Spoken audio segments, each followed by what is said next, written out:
mga manggagawa ng iglesia, kabalikat, katuwang at kasama sa paghahatid ng mabuting balita sa masa sa panahon ng pandemya, mahal namin kayong lahat. Isang mapagpalang umaga po sa inyong lahat. Tunay nga pong isang pagpapala at karangalan na makasama ko kayo sa umagang ito sa pagdiriwang natin ng parangal o pagkilala sa ating mga manggagawa ng iglesia, ang ating mga pastor, ang ating conference minister, deputy conference minister, at mga diaconal ministers. Sila ang bumubuo sa ating iglesia na sa panahon ito ng pandemya ay isang pangunahing institusyon ng ating lipunan na tumutugon sa pangangailangan di lamang ng mga kapatiran ng iglesia, kundi pangangailangan din ng mga kapatid sa pamayanan. Mga kapatid, kumusta na po kayong lahat sa panahon ito ng pandemya? Naka-adjust na po ba tayo sa ating kalagayan sa panahon ito? Sinasabi po na may buti at samang naidulot ang pandemya. 8 buwan na po tayo sa panahon ito at sinasabing maaaring tumagal ng 2 hanggang 3 taon pa ito. Malaki ang naidulot na pagbabago sa ating buhay ng pandemya. Maraming nawala ng trabaho, naiba ang pamamaraan sa edukasyon, at marami sa atin na nakadama ng pagkatakot, pangamba at alalahanin sa buhay. Malaki ang naging epekto ng pandemya sa ating iglesia.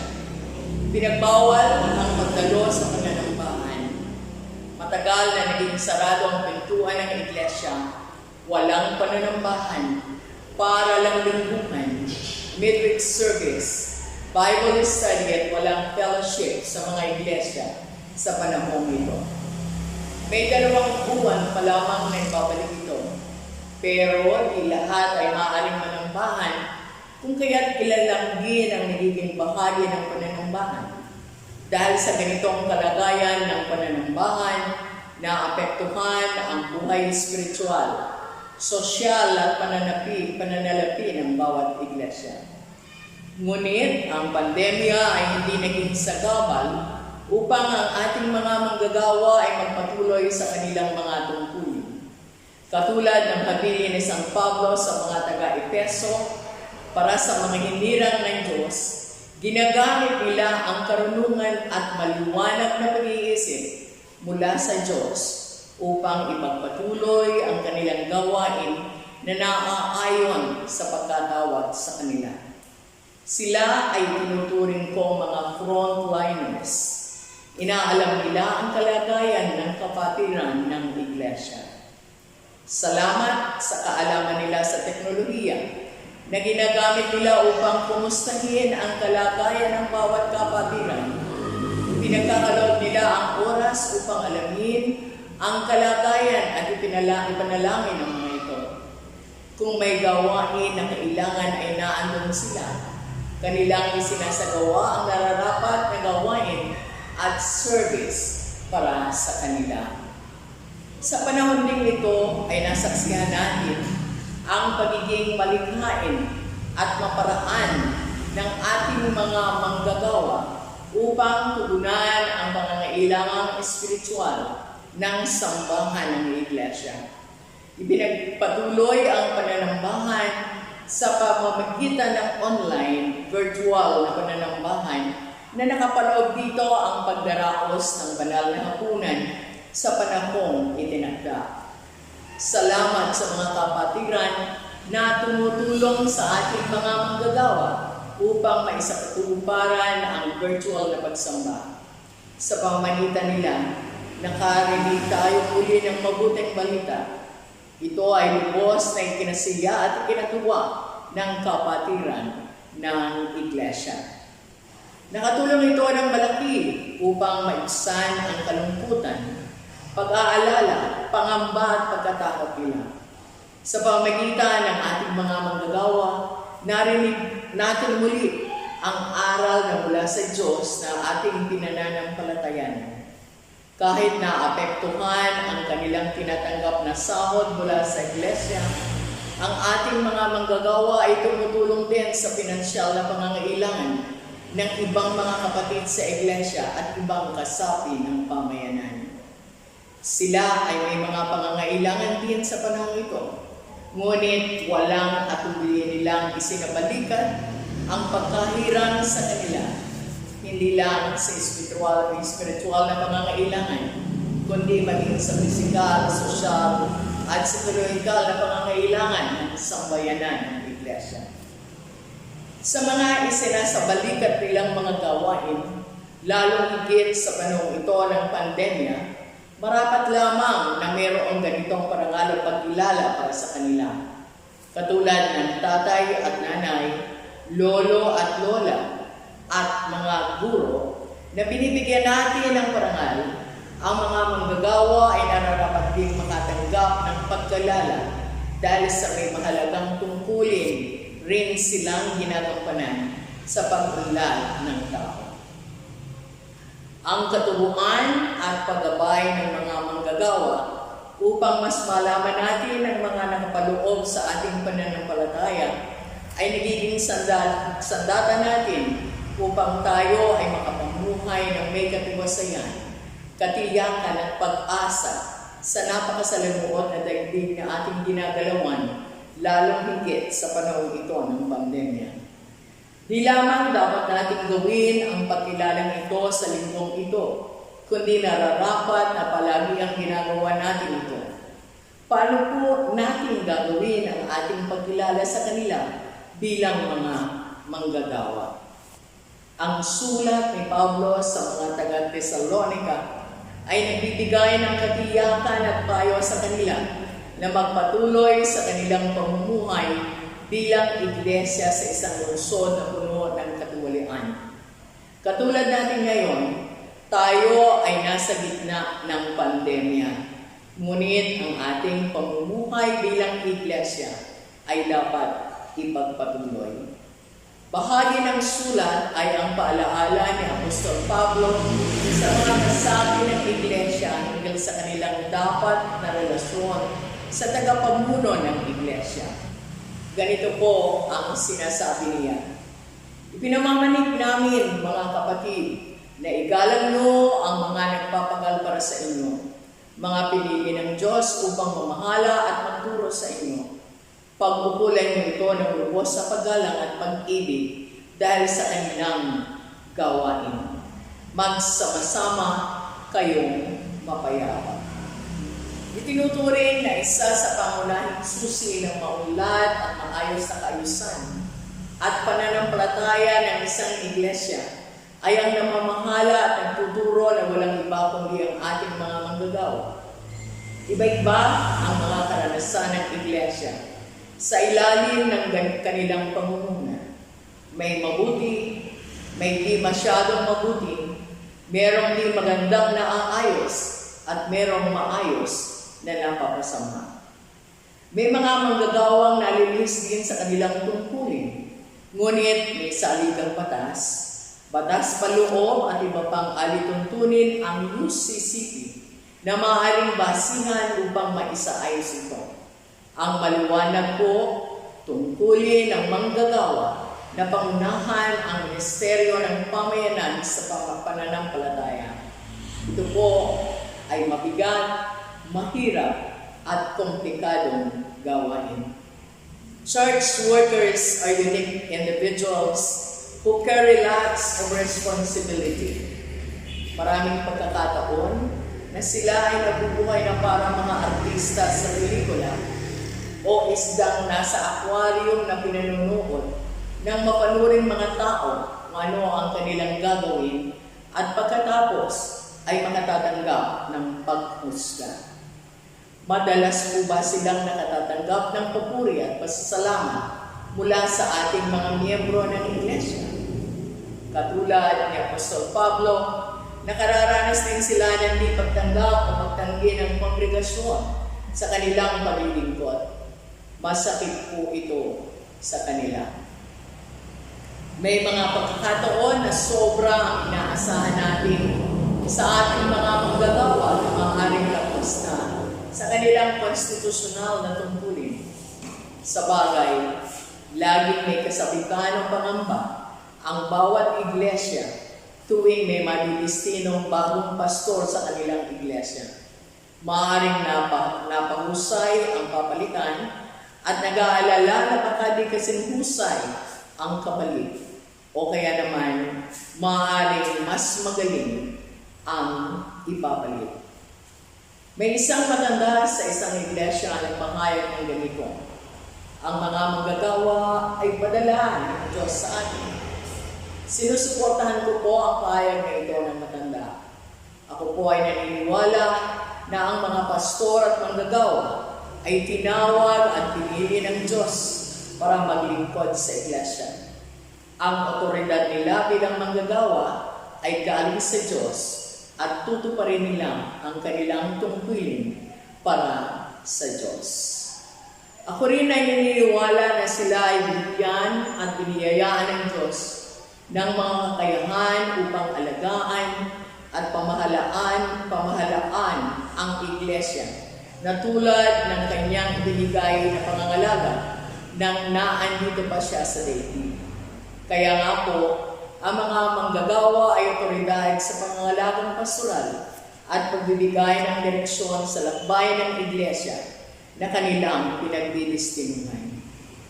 Isa sa napakahalagang gawain ng mga pastor at manggagawa ay ang pagtuturo ng salita ng Diyos. Kailangan natin ang isang tagapagturo sa larangan ng pagkatuto at paglagong Kristiyano.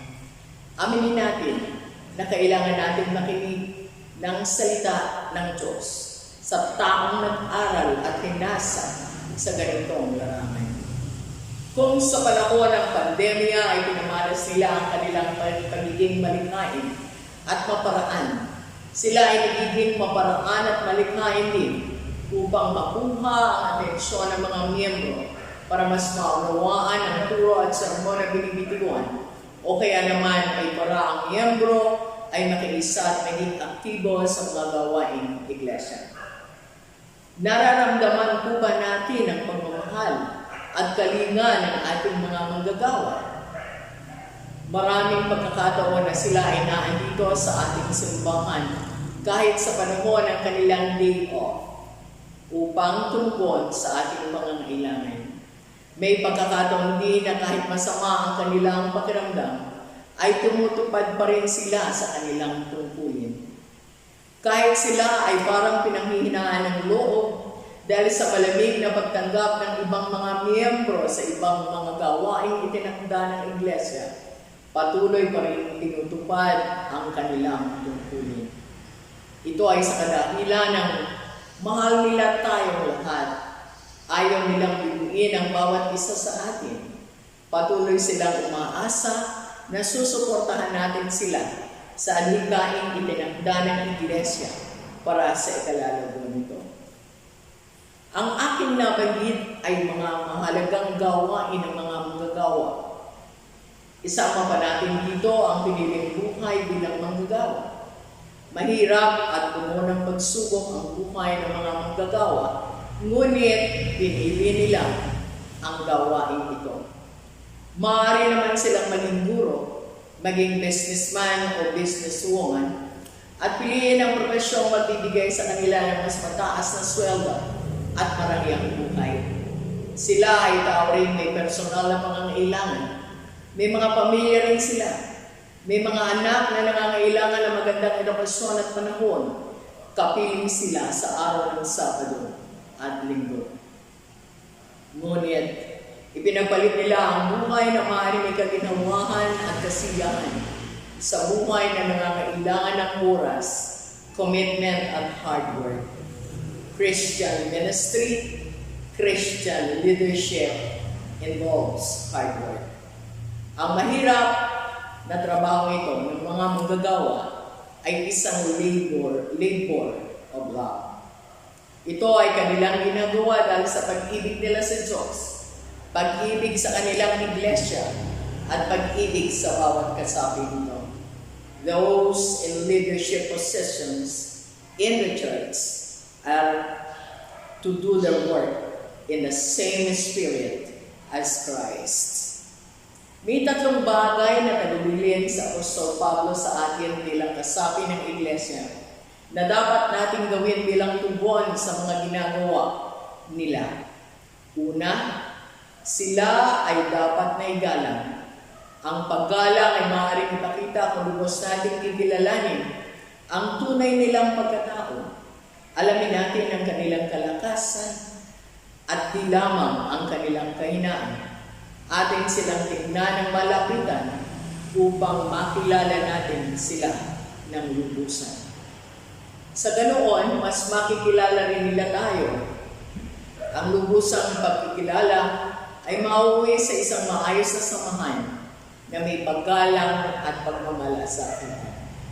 Kung sila ay ating ginagalang, tayo ay makikinig, susunod, at ipagkakaloob ang naisip para sa kaunlaran ng Iglesia.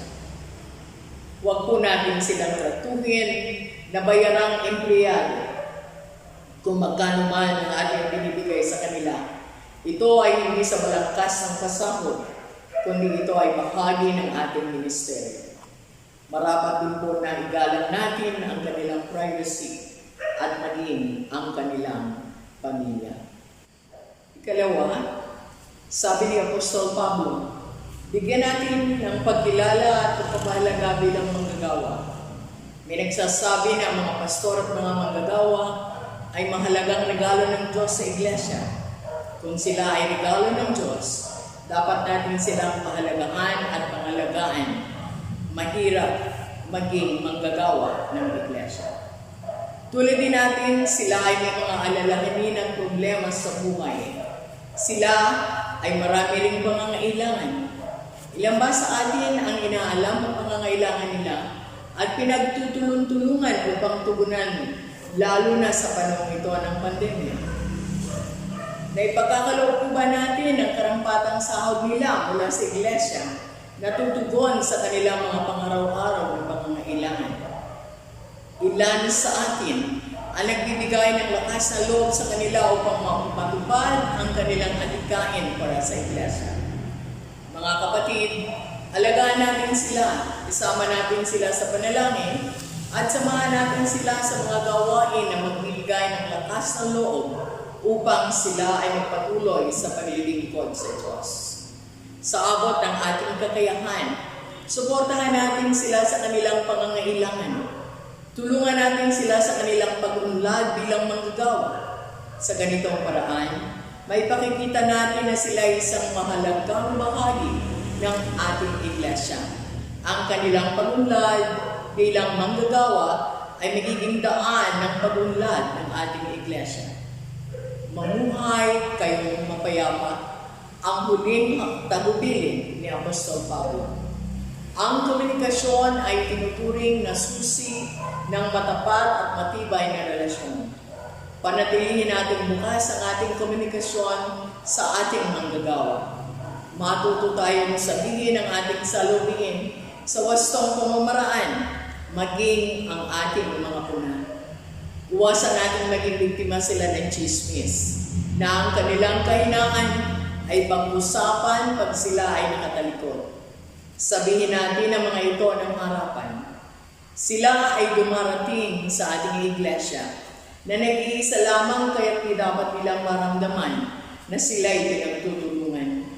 Kung tinatanong nila tayo, sagutin natin sila. Tanungin din natin sila kung ano ang kanilang nararamdaman at saloobin.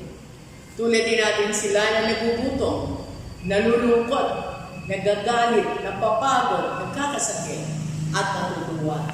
Hindi po sila Diyos. Ngunit katulad ni Jesus na nagkatawang tao, kasalamuha at kaugnay natin sila bilang kapwa-tao. Bilang opisyal ng konsilyo, namumuno sa lupon at samahan, at bilang miyembro ng Iglesia, tayo ay kasama ng ating mga manggagawa sa pagbalikat ng tungkulin sa Iglesia. Huwag natin ipasa sa kanila ang ating mga tungkulin at responsibilidad. Ang Iglesia ay hindi larangan ng digmaan sa pagitan ng mga manggagawa at kapatiran. Sila at tayo ay mga mananampalataya na dapat na magsama at sabay na maglilingkod upang humarap sa pamayanang puno ng takot, sigalot at suliranin, lalong higit sa panahong ito ng pandemya. Ang Iglesia ay hindi itinatag upang dumagdag sa problema at kaguluhan, kundi labanan ito. Magkuhanan tayo ng lakas sa isa't isa at sama-samang magpatuloy sa hangganan ng ating paglilingkod. Ito ay ang ganap na pamamayani ng Diyos sa ating buhay at sa buong sangnilikha. Salamat po sa araw na ito na itinakdang linggo ng mga manggagawa. Amin ipinaabot sa inyo ang aming pagmamahal at pasasalamat sa inyong paggabay at pagtuturo na nagdudulot ng pagbabago at paglago di lamang ng aming buhay espiritual, kundi maging ang aming sosyal, pisikal at psikolohikal na buhay. Salamat sa inyo, aming mga manggagawa, sa masikap na paggabay na pamunuan ang Iglesia. Sa ating mga manggagawa, patuloy nawa kayong pagkalooban ng talino, malinaw na pag-iisip, kalakasan ng katawan, at mga kakayahan ng ating Panginoong Diyos. Pagpalain kayo ng Diyos sa inyong misyon bilang manggagawa ng mga iglesyang inyong pinaglilingkuran na siyang bumubuo ng ating konferensya ng kahit-taasang Cavite. Sa ngalan ng Ama, Anak, at Espiritu Santo. Amen.